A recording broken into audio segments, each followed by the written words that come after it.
The slow mind. The slow mind is a happy mind. Nature is naturally slow. How much time does a seed take to grow? How much time takes a child to become a man? Years go by to stretch the green from a brown can. As men cannot make nature move faster to accompany the speed of their minds, so they created a new world where they seem to shorten up time. But all slowness has its beauty. It's like a dance, a movie in our eyes. Without slowness, things are just movement, mechanical, cold, rational, and devoid of heart. The world seems to be like this, in an endless run towards the end of a rainbow. That end where it finds no golden pot. Its racing was just a struggle of thought. But happiness is found, not there, but now, with the rivers that flow into the sea when it's calm, in the wise understanding of the time of nature, in the tranquil observing of movement and danger. The slow mind has a happiness that no businessman can sell. It's not on the billboards, but it's some place you dwell. Just stop for a moment. Just look at the sky. How long is the miracle in front of the eye?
We're joined on this episode of Inside Myanmar podcast with Emmanuel Flores.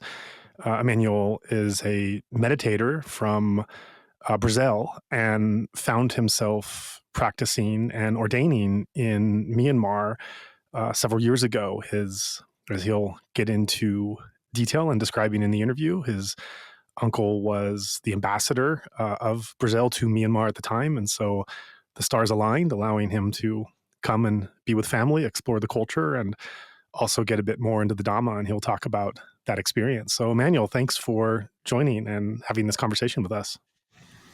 Hi, Joa. It's an honor to be here, and I hope this conversation can bring benefit to this beautiful land, Myanmar. Thanks for that. So, before we get into your experiences of being in Myanmar and going from a lay practitioner to a monk and being whatever involvement you had with your uncle and seeing the more diplomatic or business side, let's go into your background. You're from Brazil. Can you tell us where you're from and then also how you gravitated towards vipassana meditation in the tradition of SN Goenka? What brought you to that practice and a bit about your meditation life in Brazil before you came to Myanmar? All right.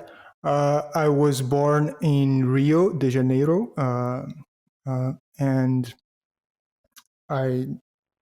my father, he introduced me to yoga when I was like 9 years old. He took me to a class. It was just one class, but it made an impact on me.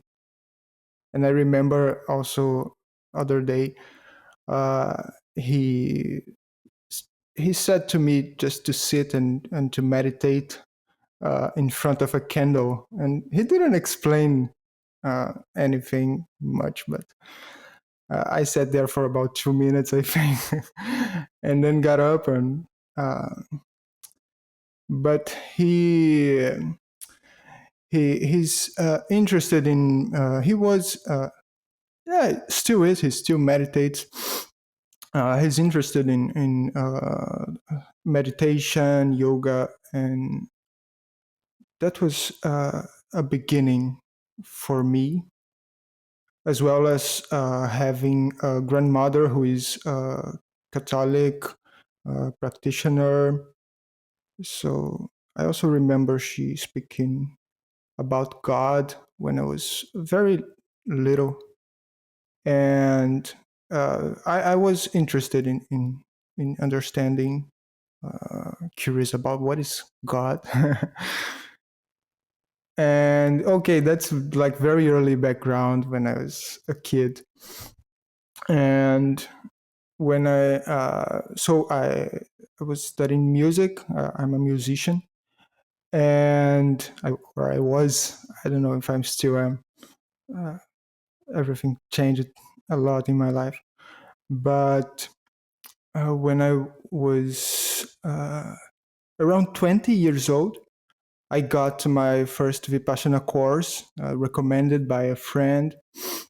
She said, "Oh, it's the best gift you can give to yourself."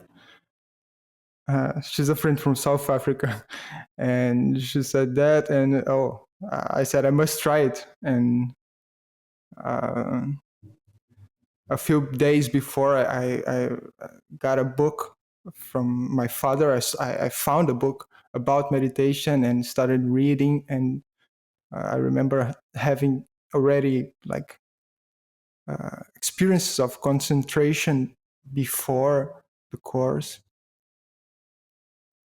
And when I got there, it was beautiful to be in silence for 9 days. It really made a huge impact on me. At that time, I was trying to, between quotes, have a positive mind all the time, or the more time I could. And of course, that wasn't possible. I saw how difficult it was. But the course was great, and I started returning for more and more. Yeah, that's more or less some of the background. Right. Thanks for sharing about that. And so, at some point in your Vipassana journey, I assume you start hearing about Burma. You hear about it in the discourses because, of Yeah. course, Goenka talks about the teachers, where the lineage came from, and his own practice. And you hear about Burma from the teacher and also from other meditators in the tradition. And so, can you share, as you started just hearing about the idea of Myanmar, what you were hearing about it and how the idea started to percolate in your mind of possibly making the long journey from Brazil over to Burma and exploring it a bit more? Yeah. I After doing this retreat, I came back several times to serve, and I heard about the translations committee, where they translate texts of Goenka or other related texts, books. And Mr. Patrick Given Wilson, he gave a series of talks about the lineage of this tradition, and I was very interested in that.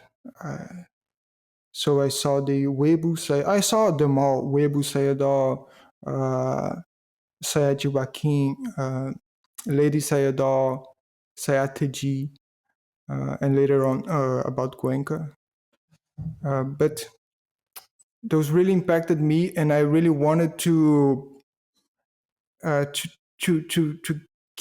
provide the experience for my fellow Brazilians who do not understand well the English language, to see and to know about their beautiful stories, such astonishing stories.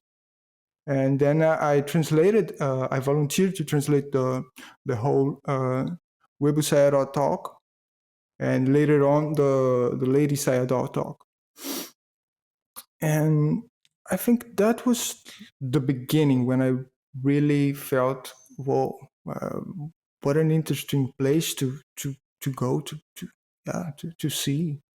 If it's produced this kind of human beings, I'd be curious to know about it more. Right. That's interesting. So that's the background of how you started to get interested in connecting these tales of these wonderful people with the physical place where they were from and where they found themselves. And so how did this idea go from being just something in your mind that would be interesting to explore to something that you're actually buying tickets, packing a bag, looking at hotel reservations there? How did you make the jump to actually decide to get on a plane and spend time there? Well, I think two events had shaped this helped it to shape it into reality.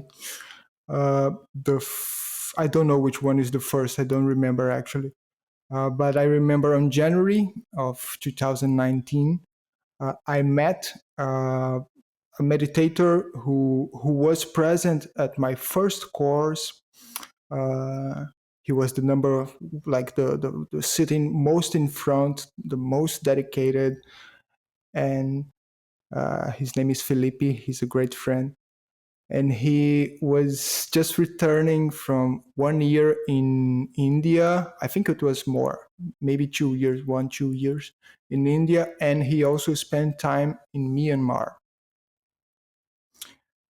And then he told, this is the second event, and I told him, oh, I'm thinking about going to Myanmar after the course, the retreat.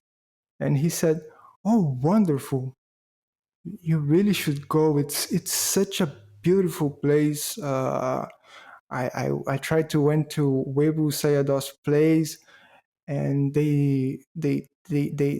I just knew nobody at the city. It was a small village actually, but they called the monastery.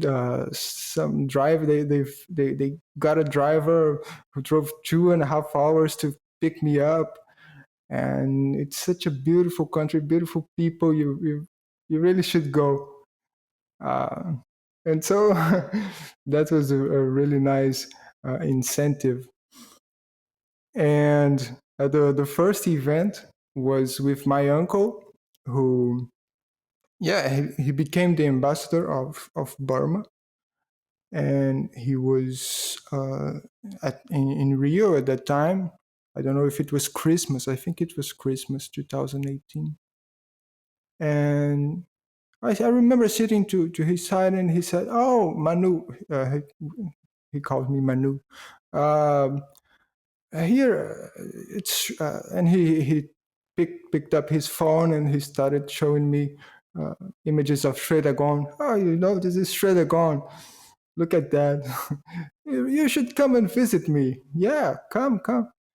And so, like, these two events, they really were the fuel that propelled me to go forward.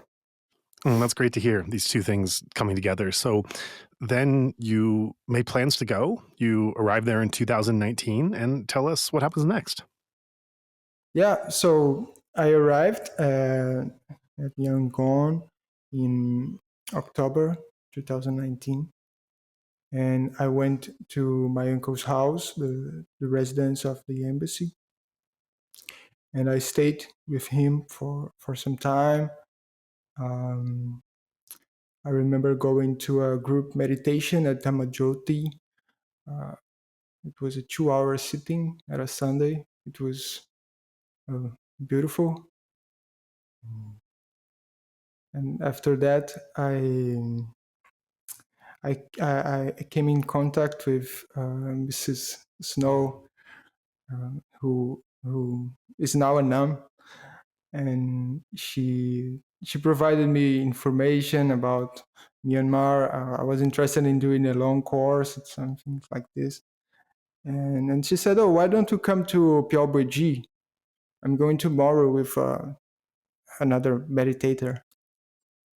And so we went there, and it was amazing to go to Phyo Bui, the land where Thet Gyi, I think he was born there, and he also had his his center of meditation there. Um, yeah, and then we went. Then I remembered that I had applied myself for a 10-day course, which I had completely forgot. But Jim said, "Oh yeah, I think after or tomorrow I'm going to this course." And then I realized, "Oh yeah, I've also applied to this course. So I should go. Let's go." And then we did this 10-day course, and there were uh, 3 monks sitting in the course, and that was uh, very inspiring to have them, by meditating together with them and seeing them, observing them. At the end of the course, I remember uh, I was filled with this inspiration to see how the monastic life is actually. And then a few days later, I told Mrs. Snow about that, and she said, "Oh no worries. I'm gonna find you a monastery." But I said, "Oh yeah, but I want a place where I can practice Goenka's method." So she said, "No worries. I'm gonna find it." And and then we went to Sayagyi Hills. We meditated there for a bit. We traveled to Mandalay, and after this trip, we came back, and I went to the monastery where I was to stay. Mm-hmm. At first, the idea was me going to Mahavihara University, a monastic university, but they didn't accept me there because they asked me, "Oh, will this be a permanent ordination, or will this be temporary?" And as I didn't have plans to be a monk for the rest of my life, I said, "No, it's going to be temporary." And so they said, "No, so we cannot receive you." And the monk who brought me there, who is a friend of Mrs. Snow, uh, he has a small monastery. Actually, it's he calls it a Buddhist education center. There is this difference in Myanmar. You have like places for monastic practice, and you have places more to study and also to raise the novices, which are sometimes ordained children. And so he has this Buddhist education center. In Burmese, it's called Jaon, Pongji Jaon. And so he said, "Yeah, if you want, you can stay at my monastery and practice there." And yeah, I said, yeah, let's do it. Why not? Uh, but before I had to go to Thailand to change the visa because I was on tourist visa, so I had only 29 days, and it was like the 28th, I think. And yeah, so this was how I got to this monastery. Then I got to Thailand. Yeah, thanks for that. So I'm curious, what was the experience like going from a lay practitioner to being a Buddhist monk in a Burmese Buddhist society? Okay. Um, it's different to, again, it's completely different to be a lay practitioner and a Buddhist monk, Hmm. because you have all these rules that you have to follow, 220 rules. You have to memorize them. Uh, so you have to restrain yourself a lot, and also to memorize these rules. It's not easy, um, and but I also felt that this gave me uh, some kind of protection and also help in the practice, Hmm. because the intention was to practice more and more, and that was the main focus at the beginning. And so I think it helped. It helped to yeah to shorten the scope, and yeah, yeah. Right. And when you were a monk, what would you say was something that surprised you about the experience of being a monk that you didn't expect, that took some adjusting or getting used to, or maybe provided some benefit? Any way you want to go with it, what was something that you didn't anticipate, that in the life of a monk, that as you experienced it started to manifest? Mm. Since I was studying already the rules, I was kind of already familiarized of what would I have to follow. But I think there were some surprises, like having uh, to go to the meals, invitation meals. It happened more or less often. So we went to these restaurants or lay people's houses, and um, when you and it was like I had a choice to go or not, but it was polite to go because it was just a few of us, a few monks there, and so it was good to be together with the teacher. And so we would go there in these events, and there was lots of conversation, the people asking many questions to the teacher. And I think as a meditator, this wouldn't be like my first choice, but at the end, this proved very interesting to go and to see the people, the gestures, and I was able also to just sit quiet and be present there. So it was enriching too. Mm, right. That's nice. And how about the impact on your practice? And what way did wearing robes impact your meditation practice? It it made me much more conscious of the practice because it's a reminder, right? You put on the robes, you you you see yourself as having to represent the Dhamma in some way.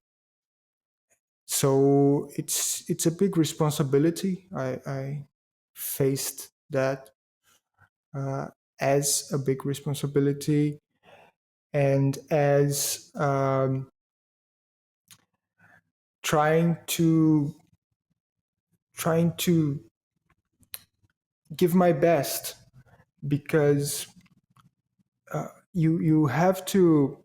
I mean, you don't have to, but you're supposed to focus on Dhamma, focus on meditation, focus on your practice or on the study. I mean, if you're a monk, that's your job in a way.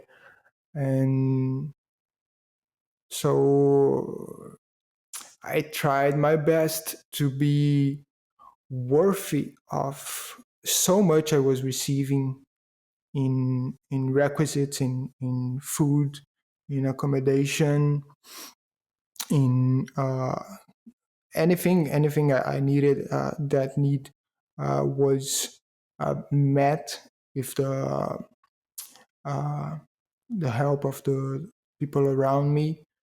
So it was a way to also to say thanks to them, uh, to recognize these gifts as a by focusing and really trying to concentrate on the practice, on developing not only meditation but developing good qualities as well, patience and loving kindness. It sounds like it was a more holistic experience for you than just that of being a lay meditator. Yeah, much more. Much more. And so, what can you say about Burmese society in that sense? In the sense that, as a Buddhist monk, you felt a greater sense of, from what I'm hearing in you. You didn't use these words, but from what I'm hearing, you felt this greater sense of community, of responsibility, of connectedness, and kind of joining into the fabric of this lay monastic society as well as the monastic community. And and socially you're fitting into that with your routines, you're fitting into that, your discipline, and then that's also impacting your thinking and your practice as well. What observations did this bring up about Burmese Buddhist society in general? What did you learn from just interacting with the culture? Well, the Burmese people, they are different. Uh, actually, at least different from what I'd seen here in Brazil. I didn't travel much more abroad, but in comparison with the Brazilian society, they're quite different. Um, well, to start, I remember being lost in the street when I was really at the beginning of the journey. I was to meet Mrs. Snow, and I didn't know where was the place, and I just asked for help for somebody in the street, and the the kindness he had towards me in that moment, and just assuring that he directed me to the right place. Uh, I think he called her, or I don't remember exactly the details, but I remember this full presence in him, and not the thing is that it's not only one person.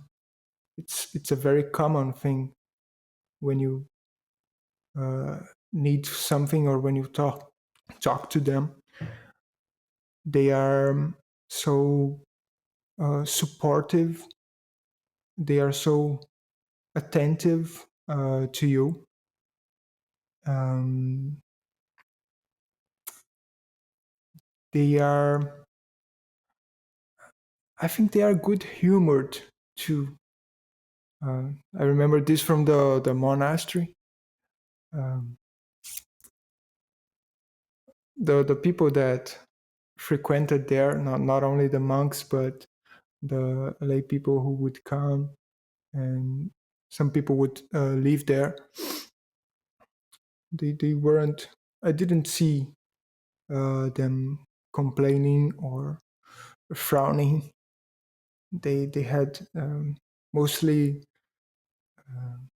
cheerful faces, and when you were talking to them, they were uh, happy to talk to you. Yeah, it's many good feelings I get from remembering the Burmese society. Right. Sometimes when I've talked to meditators who spent an extended time in Burma and they leave to go back to their home countries and their home meditation communities, they take something of that Myanmar experience with them. It can fundamentally change certain ways that one views the practice or the community or even behaviors. You've been back in Brazil a couple years now after your Myanmar experience. Are there ways you feel that you've been changed and the impact has really been internalized and gone a bit deeper into who you are and how you practice and what you bring to the world? Sure. In what ways? Uh, the There are two things that come to my mind right now, and one thing is, well, I remember.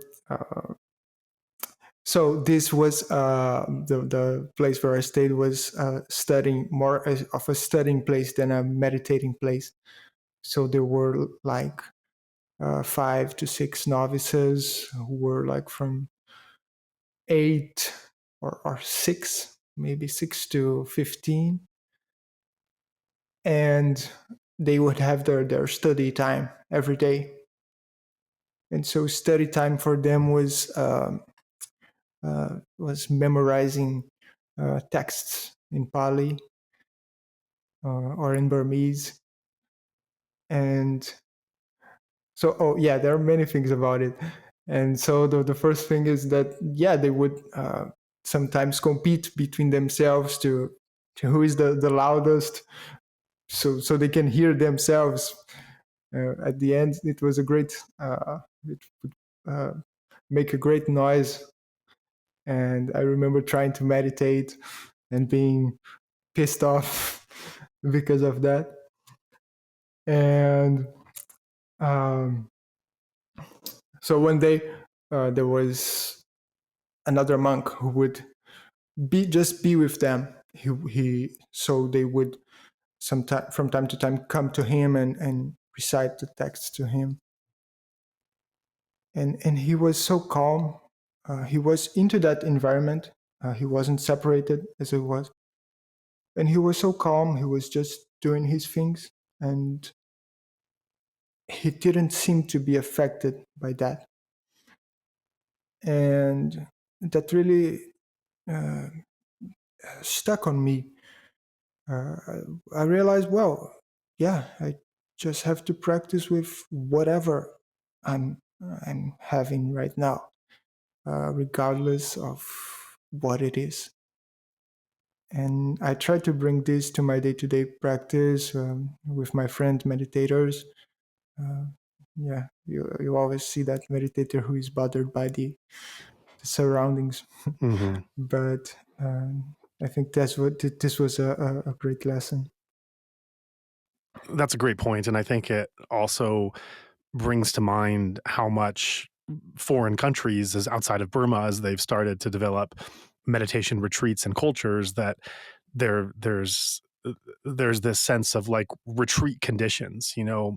silent course conditions of just this kind of perfect idealized environment to be able to go deep into the practice. And I think as fulfilling as that can be, and really as supportive and helpful as that can be towards nurturing a growing meditation practice, the danger is that it can act as a crutch where it can lead one to believe that the practice of meditation can't happen without all of these kind of perfect outer conditions taking place. And, certainly if you look at the development of the jhanas, like if you look at Pauk Monastery, they the practitioners at Paok that are engaging in jhana and deep absorption practices, they have to be isolated and separate from everything else because the smallest bit of noise or distraction can disrupt days of practice. So for some types of techniques, you definitely do need that deep isolation.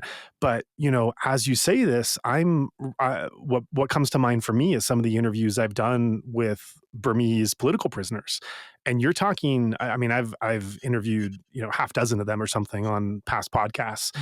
and asked about their practice in prison. And you're talking about people that are well, obviously they're being imprisoned. These are greatly suboptimal conditions. Some of them were being tortured. One of them was actually being tortured every time the guards saw him sit in a closed-legged. Every time he closed his legs and they just saw him physically do that, they would beat him. They would beat him to stop him from meditating, and so he had to learn to meditate by not sitting cross-legged because otherwise he'd be interrupted by being physically assaulted by the guards.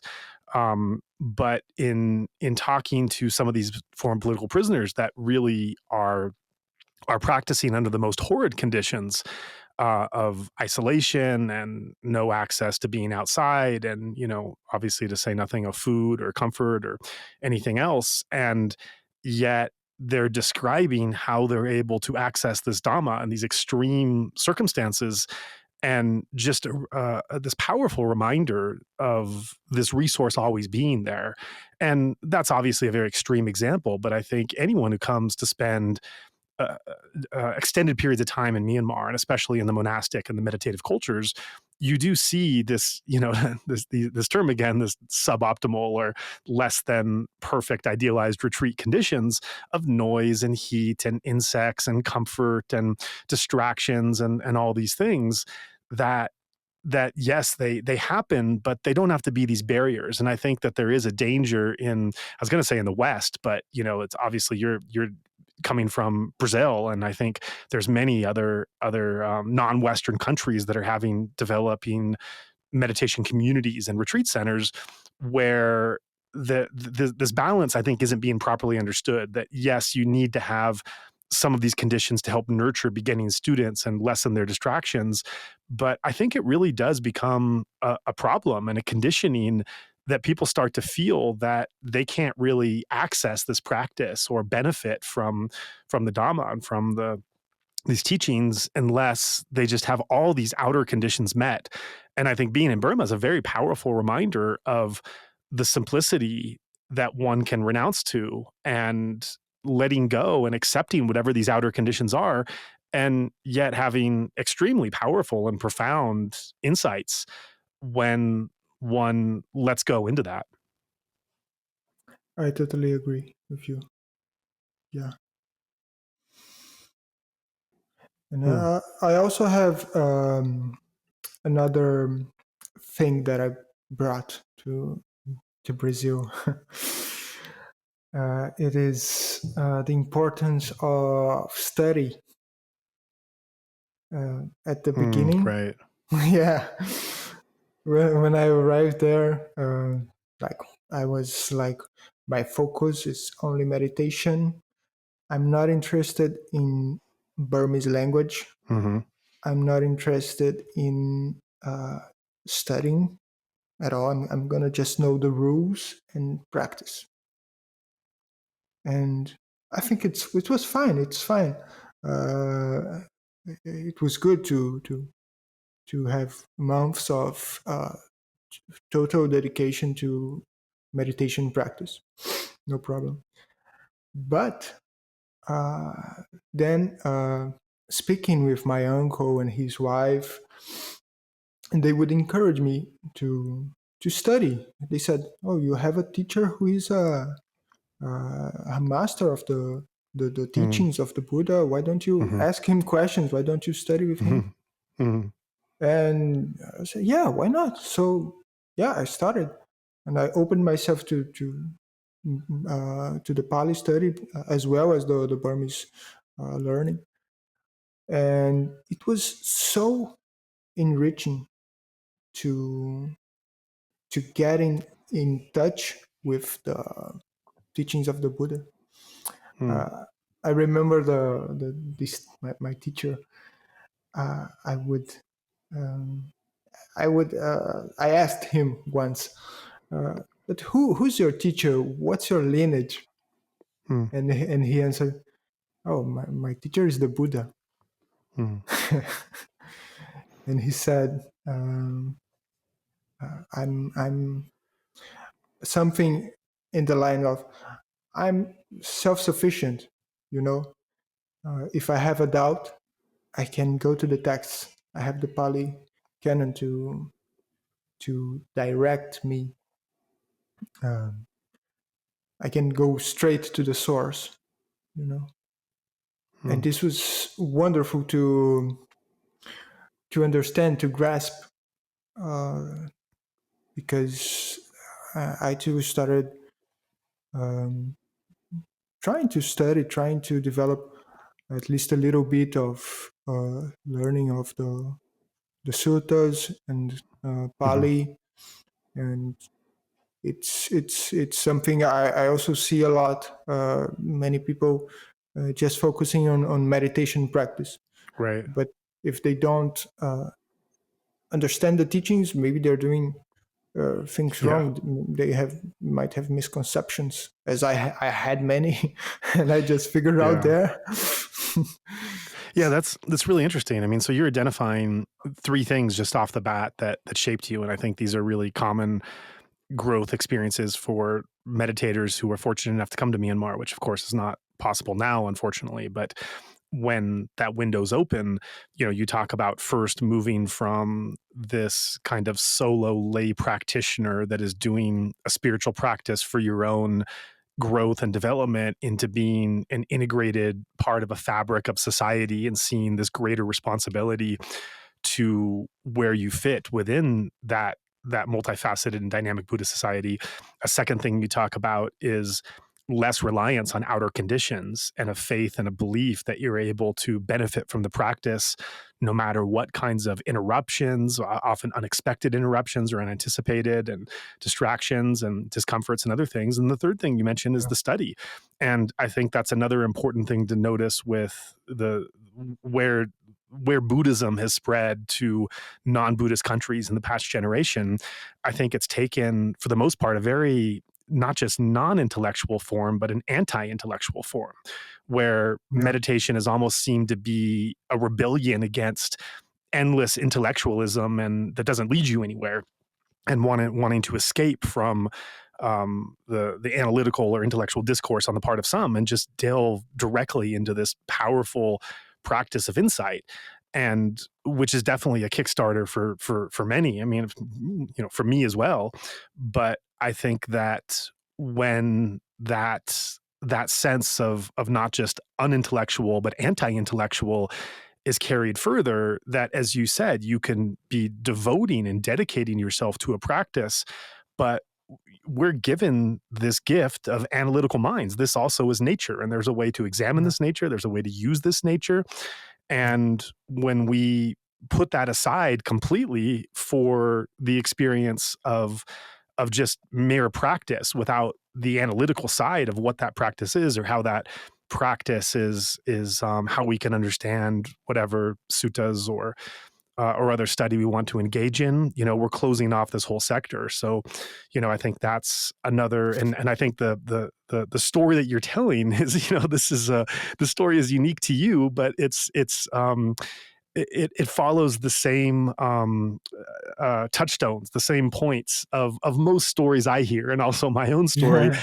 of the meditators coming to Burma. That you're coming to do a non-intellectual, practice-oriented, solo meditative experience to go deep into your own spiritual growth, and then you come out the other end being more relaxed to your surroundings and being more integrated in a social fabric and having benefited tremendously from that experience. I don't know if you want to call it a Buddhist experience or a spiritual experience, but Yeah. in some ways benefiting outside of the practice in ways that were unanticipated. And so really, the focus starts to, even though it does deepen, more so what you're describing and what the experience of many is in addition to deepening, it starts to widen, and it starts to not be so narrow, not be so constricted, not be so, Mhm. tight of what is inside or what is outside or what is needed and what has to be rejected. Mhm. And that's something that really, when you integrate and renounce into this Burmese Buddhist society and monastic culture, that those lessons and insights are able to come. I mean, on the other hand, I have seen the opposite of practitioners who come and they hold on to certain kinds of concepts, and I've seen people do a lot of harm to themselves by refusing to learn Burmese because I've known foreign monks that have been in Burma for years, even over a decade, and they've never learned Burmese language because they want to spend all their time meditating. And then I see how many difficulties they run into because they don't understand Burmese, and Mhm. just how little they understand about their surroundings and how little they're able to navigate and to learn from the culture and the people, because they haven't taken that time to study maybe some of the more mundane things. But those mundane things and those contextual that contextual understanding, that actually deepens the practice. Whereas if you reject all of that and just isolate and concentrate on the practice, it can lead, in my, just from what I've seen in my experience, it can lead to some real misdirection and misunderstanding, in not understanding where everything quite fits together. So that's great to hear, those in your story, in your journey, where those lessons were picked up along the way. Yeah. No, I totally agree with you. And yeah, I think opening oneself, uh, having this openness can be very beneficial. I also have another thing, if you permit me, uh, that came to my mind. Um, it's about memorization, um, because my master would tell me to try to memorize things. And I remember once giving him the name of a Dhamma talk, I think. And I said, "Oh, do you want me to write that for you?" And he said, "No, I already memorized it." And I think nowadays we have this tendency of having everything in our notes, in our phones, and not exercising our memory enough. And I think it's also part of the Buddhist teaching to have a great memory and to try to develop it. And this is also something I see that the Burmese society still preserves.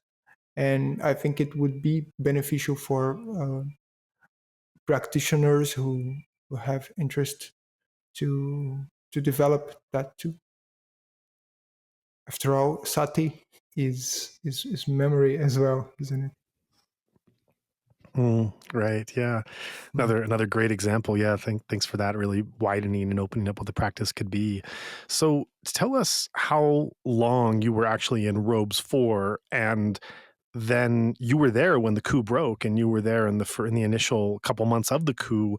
So describe also where you were when you learned that the coup had happened and what impact that had on your life and your community and understanding in that initial time period. Okay. I wore robes for 1 year and a half, Hmm. and uh, considering that the 3 last months were in Brazil. Hmm. Um, and so the coup was in February 2021, and I was at this very monastery, this very education center, and at the beginning I didn't have the understanding that it was something so huge. Um, I remember Aung San Suu Kyi winning the elections. I was glad with that. And then the news of the coup. And the thing I remember most is speaking to my teacher about it, asking him questions, and seeing his complexion, his face. Um, he wasn't crying, but he was like he was about to cry. And to see such a master with that complexion um, was very impactful, uh, and it so I could get an idea of what was really happening. And then there were the news of the protests and the violence of the military in response, people dying in non-violent acts, people being killed, and the the situation, uh, it didn't impact much our day-to-day living, as we were inside a monastery. As a lot of people know, the monastics are very well preserved in the society. They are respected. They are very respected. So I didn't feel endangered, Hmm. but I could feel the tension in the people. I could see people speaking to each other.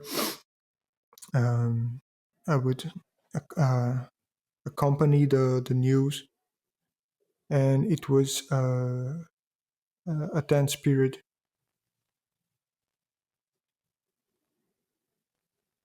Mm. Right. I can only imagine. How about your uncle? Because what's interesting is that you were not just there in Myanmar exploring this meditative and Buddhist and monastic experience, but you also must have had some perspective on the diplomatic side, both when you arrived, which was more of a normalized kind of country with the transition period and wasn't really a full democracy or totally safe place, but it was definitely moving in that direction.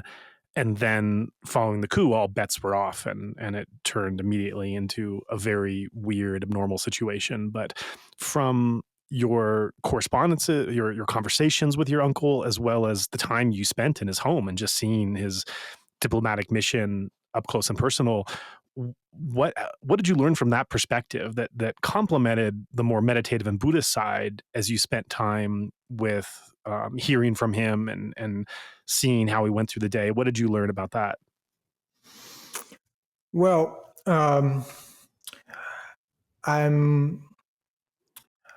I'm not so devoted to to geopolitics.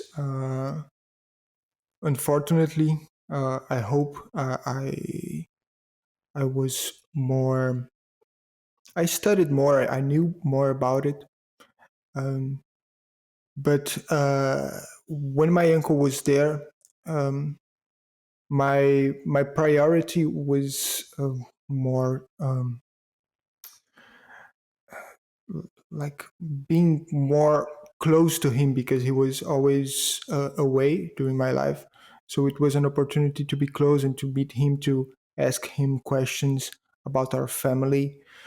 I think we spoke a little bit about diplomatic relations and politics. Also, the pandemic was a very big topic there.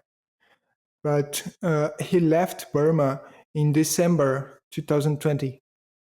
So it was before the coup. And afterwards, we just talked, and he mentioned problems paying the employees, because the coup, the banks weren't functioning well.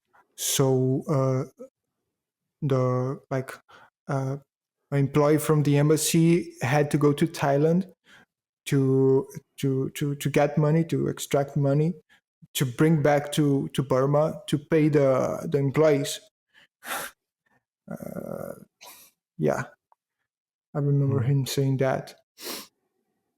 And yeah, he was worried. My family was also preoccupied. And yeah, it was more or less like this. Right. So now you've been back home in Brazil for a couple of years since your monastic experience in Burma. You've had some time to absorb it and think about it. In that time, what do you think of when you think back to those years in Burma, those years in robes? What are you left with?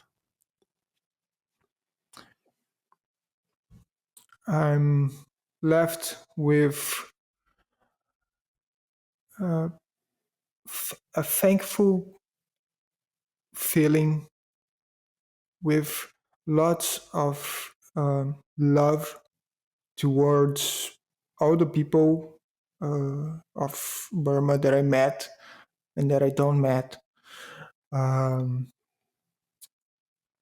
because it enriched my life a lot, enriched my practice.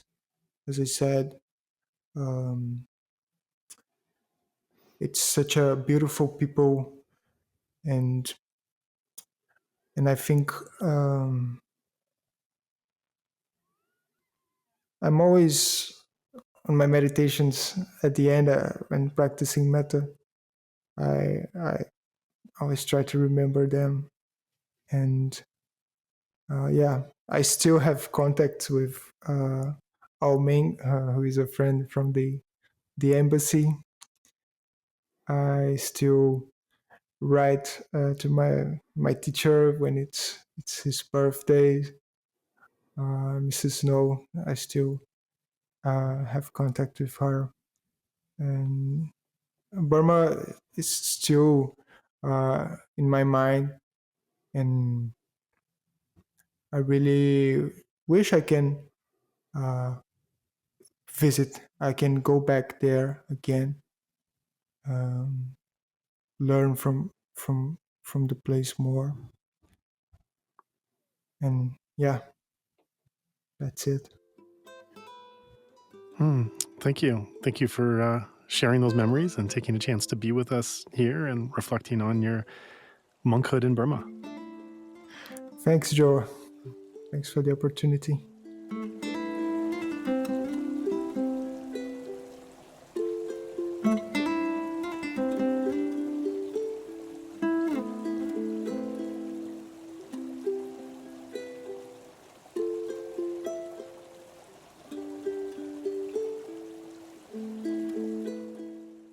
Let there be peace.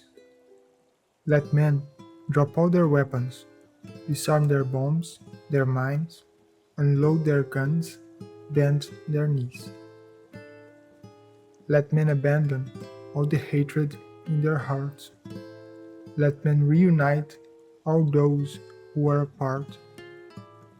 Courageous is he who speaks the truth, who emanates love, who offers a smile, shakes a hand, and bends his ears to both the stranger and the friend. May humanity respect its humans, who are externally different but inside the same, all wishing for peace and happiness, and see others' hearts, not name or fame. May humanity treat elders with respect, for they have lived longer than us.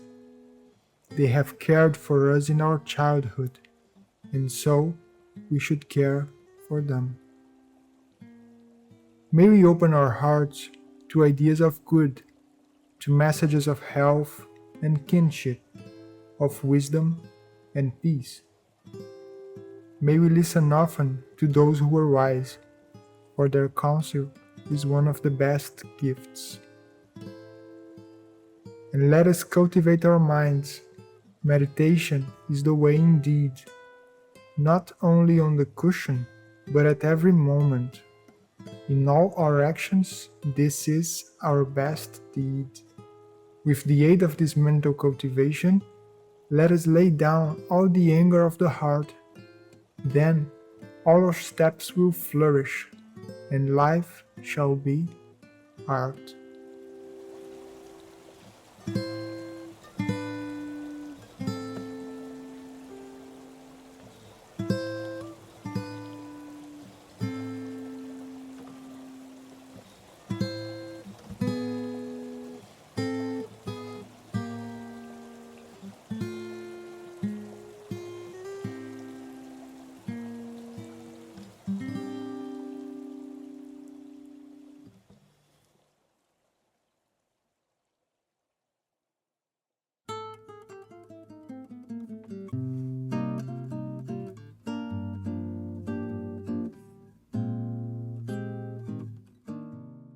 Since the coup, Better Burma has provided consistent humanitarian aid to vulnerable communities across Myanmar. Over time, however, we have also come to realize that another consequence of the coup is a severely collapsed economy. Trade and tourism have almost entirely evaporated, and local artisan communities suddenly found every opportunity of continuing livelihood closed off to them. To help support those artisan communities, Better Burma now brings items direct from their workshop into your home. These lovely pieces from a far corner of the world will not only light up your room or make a lovely gift for a loved one, but they'll also help dozens of artisans create sustainable businesses and livelihoods. Part of each purchase will also go towards our ongoing nonprofit mission. To see these beautiful crafts, visit alokacrafts.com. That's Aloka, A-L-O-K-A, crafts, C-R-A-F-T-S, one word, alokacrafts.com. Of course, as is your preference, you can also consider making a donation through our normal channels. If you would like to join in our mission to support those in Myanmar who are being impacted by the military coup, we welcome your contribution in any form, currency, or transfer method. Your donation will go on to support a wide range of humanitarian and media missions, aiding those local communities who need it most. Donations are directed to such causes as the Civil Disobedience Movement, CDM, families of deceased victims, internally displaced person IDP camps, food for impoverished communities, military defection campaigns, undercover journalists, refugee camps, monasteries and nunneries, education initiatives, the purchasing of protective equipment and medical supplies, COVID relief, and more. We also make sure that our donation fund supports a diverse range of religious and ethnic groups across the country. We invite you to visit our website to learn more about past projects, as well as upcoming needs. You can give a general donation or earmark your contribution to a specific activity or project you would like to support, perhaps even something you heard about in this very episode. All of this humanitarian work is carried out by our nonprofit mission, Better Burma. Any donation you give on our Insight Myanmar website is directed towards this fund. Alternatively, you can also visit the Better Burma website, betterburma.org, and donate directly there. In either case, your donation goes to the same cause, and both websites accept credit card. You can also give via PayPal by going to paypal.me/betterburma. Additionally, we can take donations through Patreon, Venmo, GoFundMe, and Cash App. Simply search Better Burma on each platform and you'll find our account. You can also visit either website for specific links to these respective accounts or email us at info@betterburma.org. That's Better Burma, one word, spelled BETTERBURMA.org. If you would like to give it another way, please contact us. We also invite you to check out our range of handicrafts that are sourced from vulnerable artisan communities across Myanmar, available at alokacrafts.com. Any purchase will not only support these artisan communities, but also our nonprofit's wider mission. That's Aloka Crafts, spelled ALOKACRAFTS, one word, alokacrafts.com. Thank you so much for your kind consideration and support.